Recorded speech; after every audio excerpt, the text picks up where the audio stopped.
It seems these days all eyes are on tech Illuminati, Elon Musk, for his various creations that seem to be changing the world, be it through automobiles, mass transit, underground transit, space, and now flamethrowers. So I don't know how to approach this, but it was kind of joked about before by Elon Musk, who tweeted, "After we sell 50K Boring Company hats, we will start selling the Boring Company flamethrower."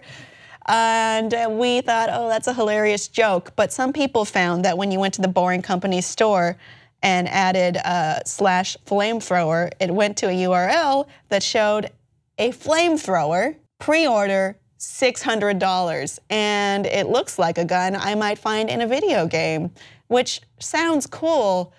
Wow, a $600 flamethrower, but also sounds terrifying. Oh no, a $600 flamethrower. Flamethrowers are not regulated the same way as guns. Maybe they should be. They're a lot more lax, to say the least. You could use this flamethrower for a number of things.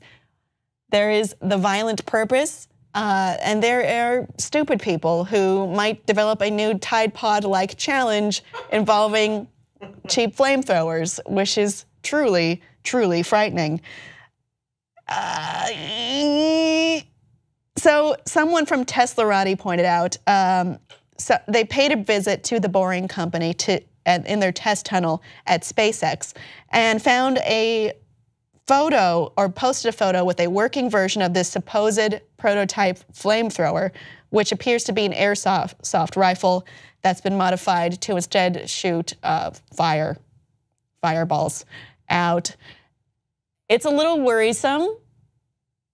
It is coming, it is supposed to come out in April. My hope is April 1st, that this is a fake product, because we're not ready for flamethrowers. We're not regulated for flamethrowers. People will do stupid and horrible stuff with this, and it's, so at one time, anyone could access that URL with the password.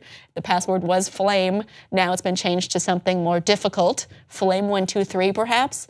I don't know, try and crack it if you want to, but we do have at least screenshots of the image in question. Do you think this is a joke, and can we be trusted with flamethrowers? My answers are yes and no. Please let me know your thoughts below and like and subscribe for more.